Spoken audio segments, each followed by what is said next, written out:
दानवीर, धर्मवीर, कर्मवीर, शूरवीर। इन सबको कहा गया कि महागति के अधिकारी ये होते हैं। किसी को वीर गति मिल रही है, किसी को ब्रह्म गति मिल रही है, किसी को सदगति मिल रही है। नहीं तो दुनिया में तो भीड़ है। आता है आदमी दुनिया में कुछ अपने काम की और चला गया। लेकिन आप जरा सोच के देखिए कि जिन लोगों ने अपनी निष्ठा को चरम तक पहुंचा दिया, चाहे भक्ति में पहुंचाया, भगवान के प्रति, धर्म के प्रति, कर्तव्य के प्रति। लोग कहते हैं ना कर्तव्य निष्ठ है। शपथ लेते हैं, पुलिस में जा रहे हैं तो एडमिशन दिया गया, ट्रेनिंग हो रही है तो शपथ दी जाती है, डॉक्टर बन गया तो शपथ दी जाती है निष्ठा की। तब आदमी अपना सुख नहीं देखेगा, रात में अपनी नींद तोड़ करके भी मरीज को बचाने के लिए जाएगा। पुलिस वाले हैं, आर्मी मैन है, और अगर कोई मंत्री भी बनता है तो उसको भी पहले शपथ ग्रहण कराई जाती है। हाई कोर्ट में, सुप्रीम कोर्ट में जजी जाते हैं, ओथ दिलवाए जाते हैं निष्ठा की। ये वफादारी ये देश को बचाती, मानवता को बचाती है। और ईश्वर को पाना है और भगवान के हो जाना चाहते हो तो भाई ये निष्ठा चाहिए। जब ये निष्ठा में कमी आती है तो कुछ नहीं बचता। मैं उदाहरण देना चाहता हूं। राजस्थान के गौरवपूर्ण इतिहास में ऐसे कुछ उदाहरण मिलते हैं।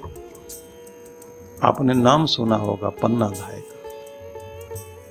एक महिला जिसने अपने बेटे को बलिदान कर दिया था, क्योंकि अपने देश में ऐसी परंपरा रही है कि युद्ध की भूमि में लड़ने के लिए वीर सिपाही जाने लगा है तो उसकी कमर में तलवार बांधने का काम और उसको तिलक लगाने का काम पहले उसकी पत्नी करती है, और मुस्कुराते हुए भेजती है, पूरा श्रृंगार करके तिलक लगाकर कहती है कि मैं बहुत सौभाग्यशाली हूं, एक वीर की पत्नी हूं।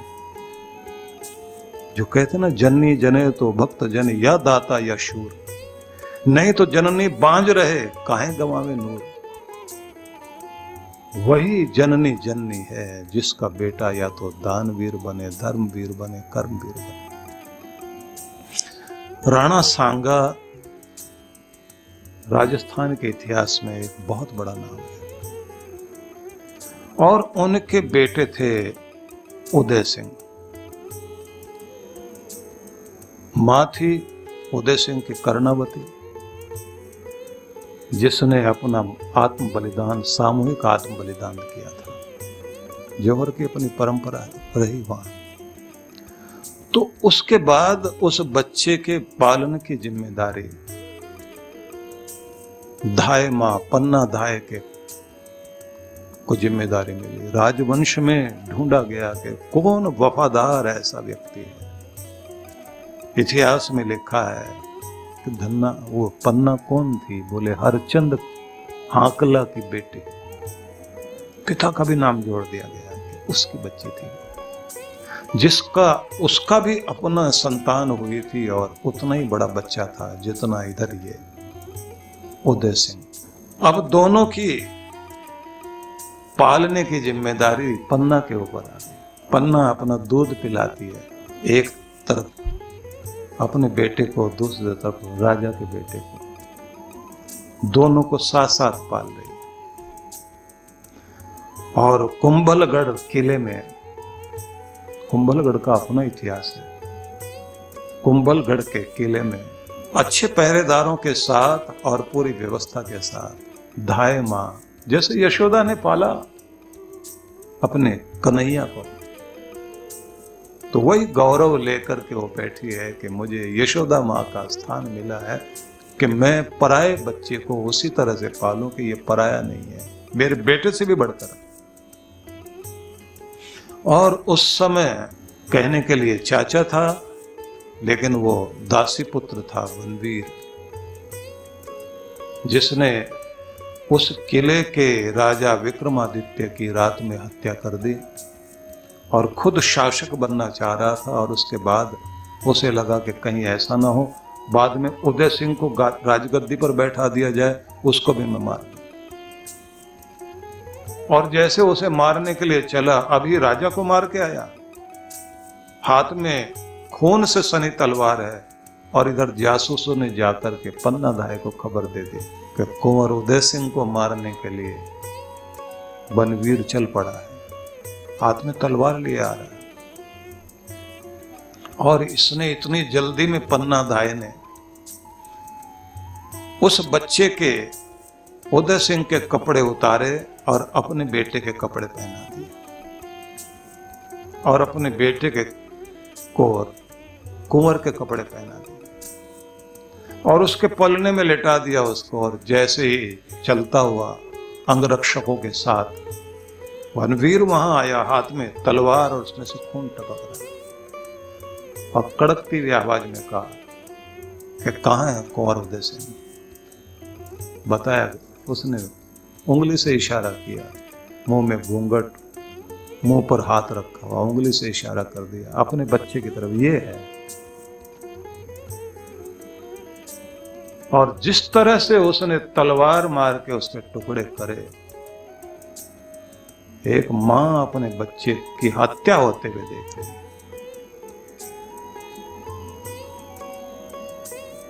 और मारकर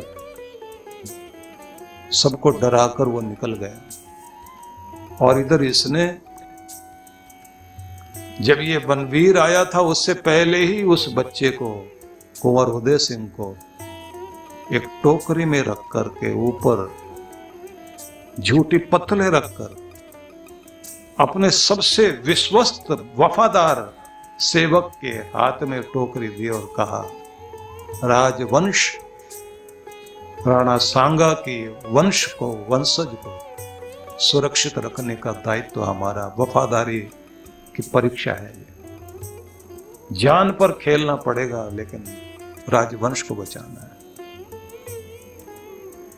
इन्हीं के कारण ये हमारा झंडा ऊंचा है, हमारी मिट्टी सुरक्षित है, जाओ लेकर के जाओ।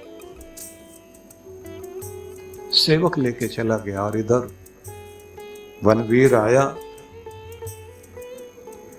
और जब पूछा कि कहाँ है कुंवर उदय सिंह, तो उसने इशारा कर दिया अपने बेटे की तरफ, और उसने उसके टुकड़े कर दिए। राजस्थान की धरती पर बहुत गीत गाए जाते हैं, क्योंकि वफादारी जिनके भी खून में होती है, जिनको वफादारी निभानी आती है, उनका तो स्वागत देवता भी करते हैं। पन्नाधाई वहां से निकलकर अपने उस मरे हुए बच्चे को लेकर कैसे उसका संस्कार किया, निकल के गई वहां से, फिर उस बच्चे को लिया और लेकर के भटकती रही न जाने कहां कहां। बड़ी लंबी कहानी है, और सार में मैं बता देता हूं कि बाद में फिर उस बच्चे को एक किले के किलेदार का भांजा बता करके पाला गया, और 1542 में जाकर फिर उसको राजगद्दी दी गई। लेकिन राजस्थान में जो कुछ लिखा, पंक्तियां मैं देखता हूं तो आश्चर्य होता है। लिखने वालों ने लिखा, सत्यनारायण गोयनका ने बड़ी लंबी कविता लिखी कि जब से धरती पर मां जन्मी और जब से मां ने बेटे जन्मे, ऐसी मिसाल कुर्बानी की देखी न गई जनजीवन में। तू पुण्यमयी, तू धर्ममयी, तू त्याग तपस्या की देवी, धरती के सब हीरे पन्ने तुझ पर वारे पन्ना देवी। तू भारत की सच्ची नारी, बलिदान चढ़ाना सिखा गई। तू स्वामी धर्म देश पर हृदय लुटाना सीख गई। धन्य है पन्ना दाई। वफादारी ये होती, और ऐसे वफादार लोगों ने देश को बचाया, धर्म को बचाया, मानवता को बचाया। और उन्हीं के लिए कहा जाता है कि उनके लिए रथ आया करते हैं स्वर्ग से, देवता उनका स्वागत करते हैं। नहीं तो ऐसे लोग जो दो दो पैसे में बिक जाते हैं, ईमान बिक जाता है, जिनकी निष्ठा बिक जाती है, ऐसे कुछ जिन्होंने अपनी निष्ठा बेच दी, उन्होंने भारत को गुलाम बनाने में उनकी भूमिका बड़ी खतरनाक रही। चाहे वो मीर जाफर हो, चाहे जयचंद की भूमिका हो, बहुत गद्दार।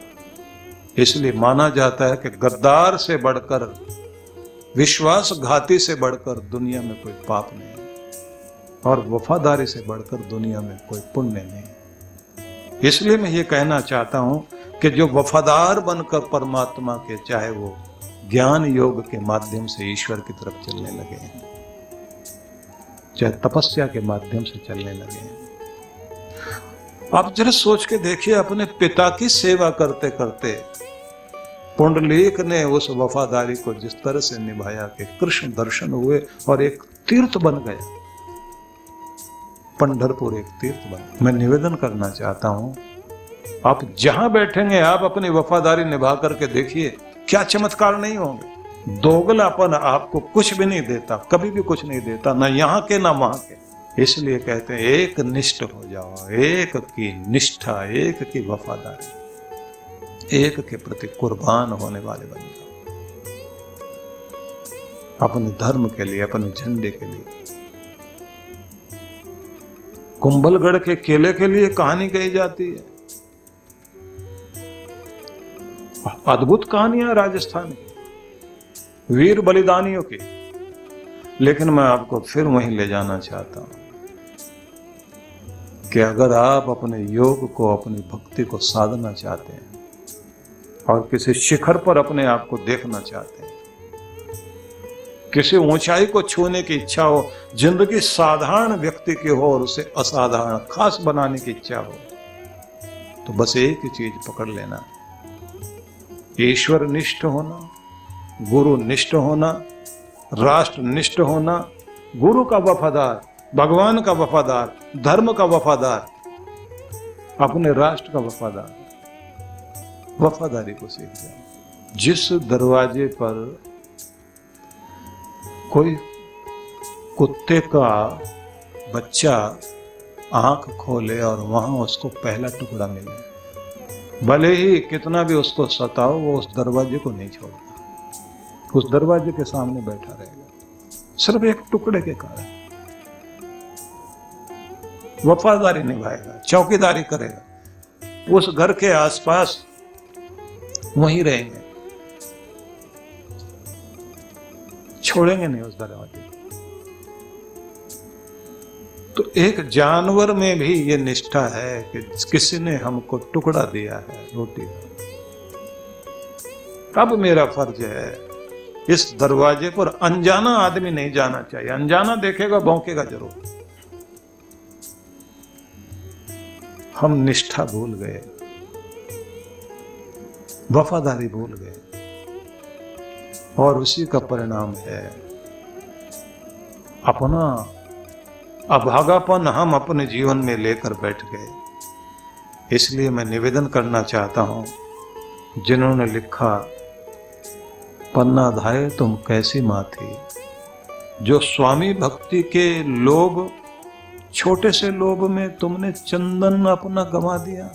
चांदनी रात में झील के पानी पर देखा जा सकता है किले का प्रतिबिंब, वह झील नहीं तुम्हारे आंसू हैं, जिनका इतिहास में कोई जिक्र नहीं, पर तारे जब भी चमकते हैं तेरा ही गुणगान करते हैं। आकाश से चांदनी धरती पर आती है तो तेरे लिए ही वह चांदनी चमकती है। तू महान थी पन्ना धाये, बड़ी कविता लिखी गई, बड़े गीत गाए गए। हम लोग छोटे थे तो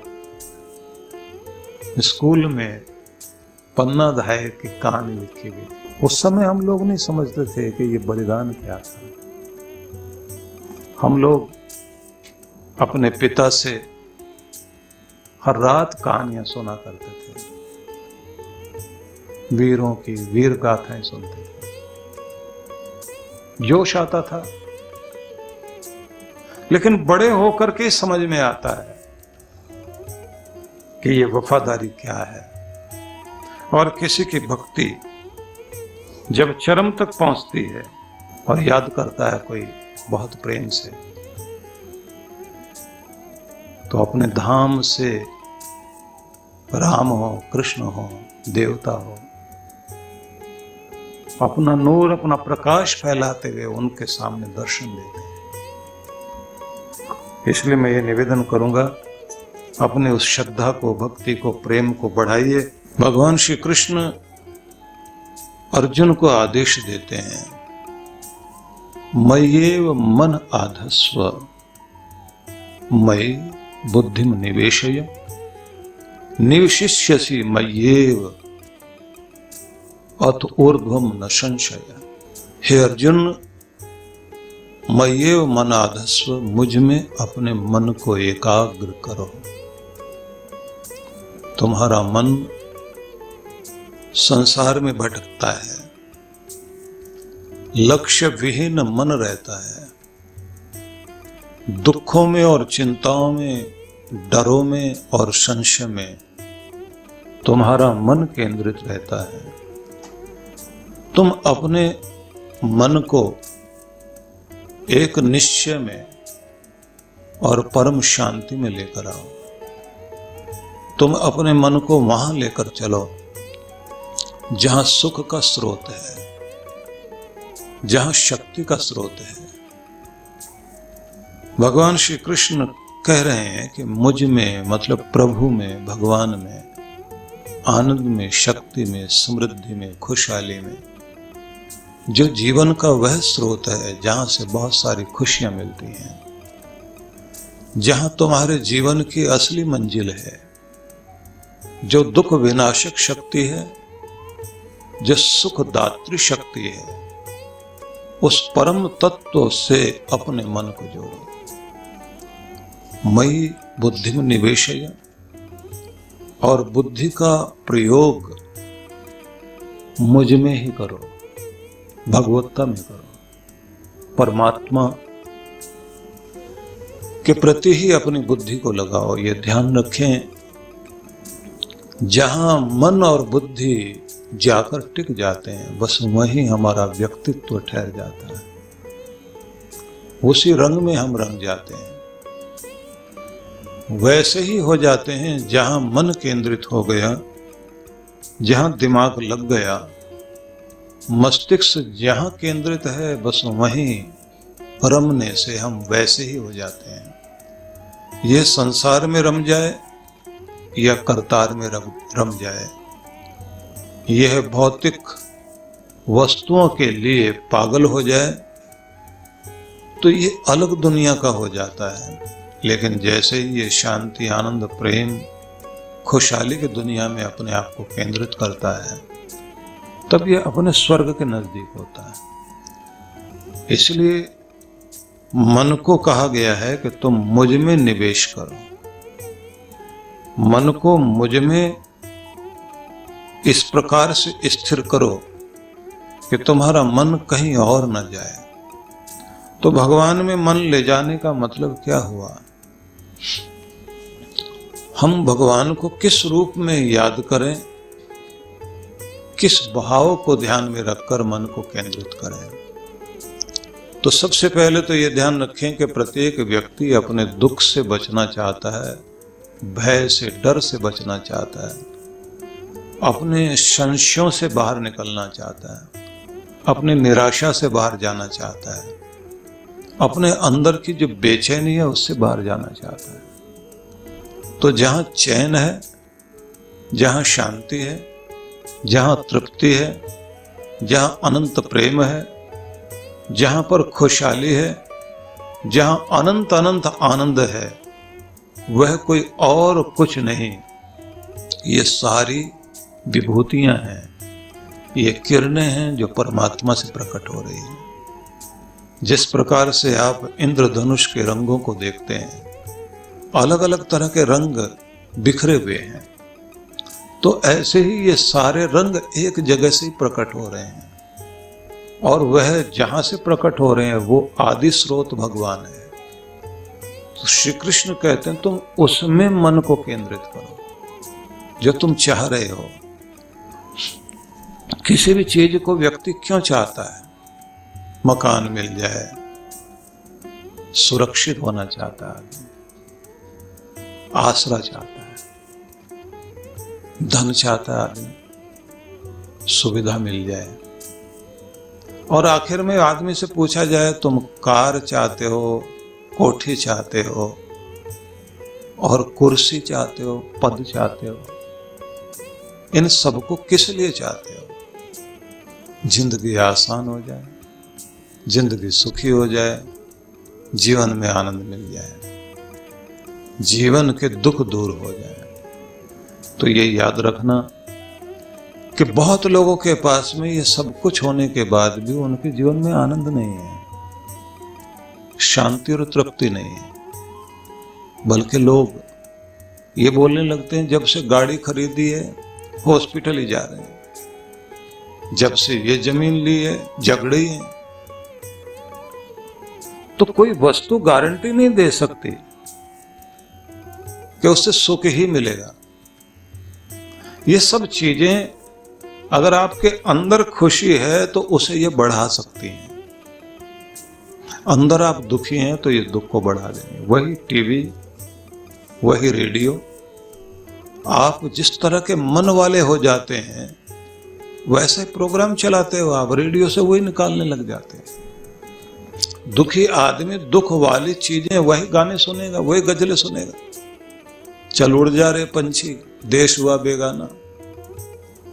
परेशान है तो गा रहा है, दुनिया में आए हैं तो जीना ही पड़ेगा, जिंदगी है जहर तो पीना ही पड़ेगा।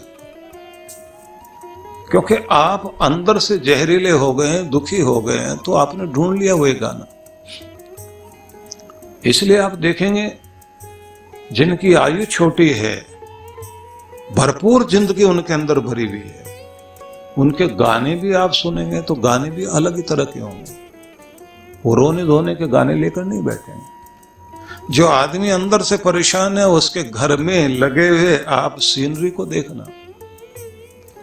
कोई रेत का टीला है, उस पर एक बूढ़ा माथे पर हाथ रखकर बैठा हुआ, दूर दूर तक कहीं भी हरियाली नहीं। या खंडरों के चित्र मिलेंगे आपको, या ऐसा पेड़ दिखाई देगा बिल्कुल सूख गया है, धरती फटी हुई है, और वो कहते हैं आर्ट है, देखिए। अब उस आर्ट को मतलब क्या है कि अंदर ही आदमी के एक सूखापन है, तो उसको ढूंढ रहा है, उसमें उसको सुकून मिलता है। ये सारी चीजें तभी आपको सुख देंगी जब आपके भीतर सुख आएगा, जब आप भीतर से ठीक होंगे। और कमाल तो ये है कि अंदर गड़बड़ हो जाए तो भगवान में भी मन नहीं लगेगा। तुलसी पिछले पाप से हरि चर्चा न सुहाए, जैसे ज्वर के वेग से भूख विदा हो जाए। बुखार आया है तो भूख भाग गई, पानी पीने को दिया गया तो कड़वा लगता है। अब पानी तो कड़वा नहीं है, लेकिन कड़वाहट अंदर है। मोतियाबिंद हो गया है तो आपके दृश्य गायब हो गए। दुनिया तो वैसी है, आपके देखने की दृष्टि बदल गई है। इसलिए सबसे पहले तो ये बात ध्यान रख लीजिए कि जब तक आप अपने भीतर ठीक नहीं करेंगे तो बाहर ठीक होने वाला नहीं है। भीतर पहले आपके फूल खिलें, भीतर खुशी आए, तो फिर आपको सारी दुनिया गाती नजर आती है। दुखी आदमी को तो लगता है कि पूरी दुनिया रो रही है। आदमी बहुत अंदर से अकेलापन महसूस करे, उसके गाने सुनिए आप। सबके रहते लगता है ऐसे कोई नहीं है मेरा, मैं तो पूरी भीड़ में अकेला हूं। वो सारी चीजें वही सब बोलेगा, क्योंकि उसे किसी भी जगह कोई रस नजर नहीं आएगा। पूरा जमाना उसके साथ, और वो लोग भी हैं जो अपने घर में हैं, पूरी भीड़ है वहां, फिर भी अकेले हैं। भीड़ में अकेले, अकेले में भीड़। हर व्यक्ति अपने भीतर जो कुछ लेकर चल रहा है वही संसार में प्रकट हो रहा है। तो क्या करना है? श्री कृष्ण ये कहते हैं भीतर परमात्मा को लेकर आओ, उसे लेकर आओ कि जिसके आते ही आनंद की लहरें आने लग जाए। जिसके अंदर आते तुम्हारी शांति आने लग जाए, जिसके अंदर आते तुम खिलने लग जाओ। इसलिए लोग कहते हैं कि जब आपने भक्ति में बैठना है, आसन में बैठना है, तो भक्ति का पहला नियम है, एक तो वो कपड़ा है जिसे आप आसन कहते हैं, उस पर बैठना है। अब उस पर बैठना तो उसके बाद में कहते हैं पहले कमर सीधी कीजिए, फिर कहते हैं अब कंधे सीधे कीजिए, उसके बाद कहते हैं कि आप अपना पोस्चर ठीक कर लिया तो अब अपना चेहरा ठीक करिए, फिर कहते हैं कि अब आप अपने अंदर के तनाव को बाहर कीजिए, फिर कहते हैं कि अपने माथे को शांत करिए, फिर कहते हैं कि आंखों में कोमलता लेकर आइए, निर्दयता, कठोरता ये सब हटा लीजिए और बहुत प्यार से सॉफ्टनेस लेते हुए, कोमलता लेते हुए आंखों को बंद कर लीजिए। फिर कहते हैं अब चेहरे को आप शांत करते हुए होठों पर मुस्कुराहट ले आओ और फिर कहते हैं मधुरता से अपने आप को आप युक्त कर लीजिए, जोड़ लीजिए कि आप मीठे हो रहे हैं, स्वीटनेस आ रही है आपके अंदर। उसके बाद फिर कहते हैं कि अब आकाश से उतरती हुई परम शांति और आनंद की तरंगों को पूरे शरीर में आने दीजिए। अब जैसे ये सब चीजें आ रही तो फिर कहते हैं कि अब आपके रोम रोम में एक आनंद महसूस होना चाहिए, क्योंकि आप इस स्थिति में अपने को तैयार कर रहे हैं। ब्रह्मांड आपको वही सब कुछ देगा जहां आप केंद्रित हो गए हैं। अब आपको सब मिलना शुरू होगा,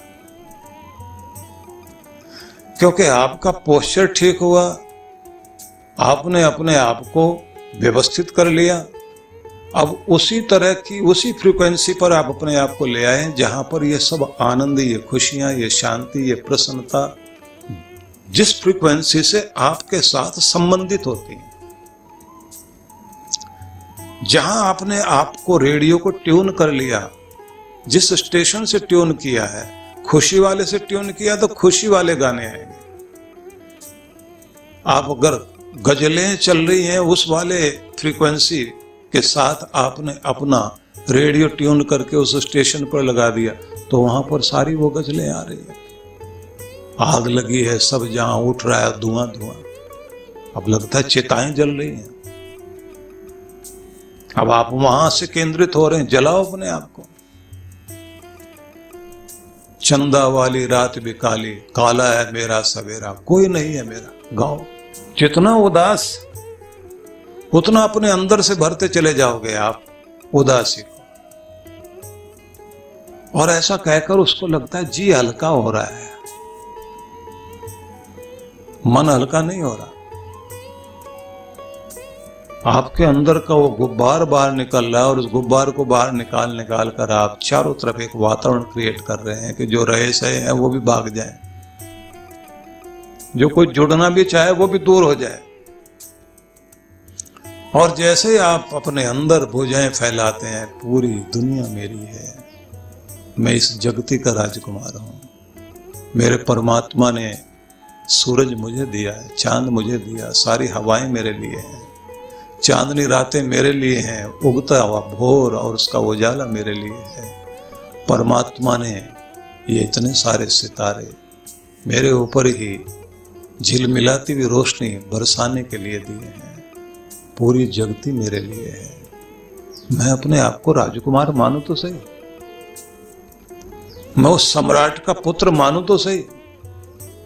ये हिमालय मेरा है, ये गंगा मेरी है, ये यमुना मेरी है, ये नदियां मेरी है, ये धरती मेरी है, ये वन उपवन मेरे हैं, हर दिन मेरा है, हर रात मेरी है, सब कुछ मेरा है, मेरा परमात्मा मेरा है।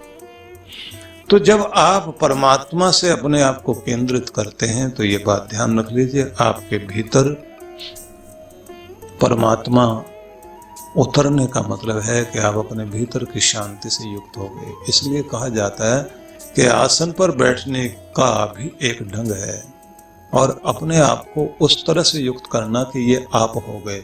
ध्यान रख लीजिए, आप अपने अंदर एक योग्यता लाते हैं, एक पात्रता लाते हैं।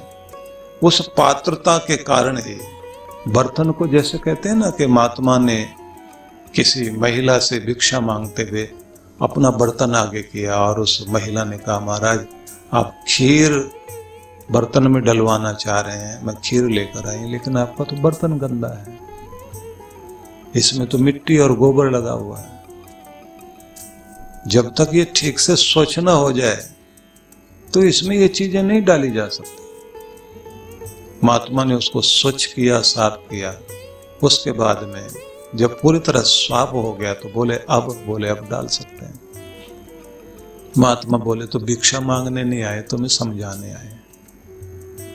परमात्मा का अमृत तुम्हारे बर्तन में आएगा तभी, जब अंदर का कूड़ा करकट साफ करके अपने बर्तन को इस लायक बनाओ कि उसका अमृत तुम्हारे अंदर दिया जा सके।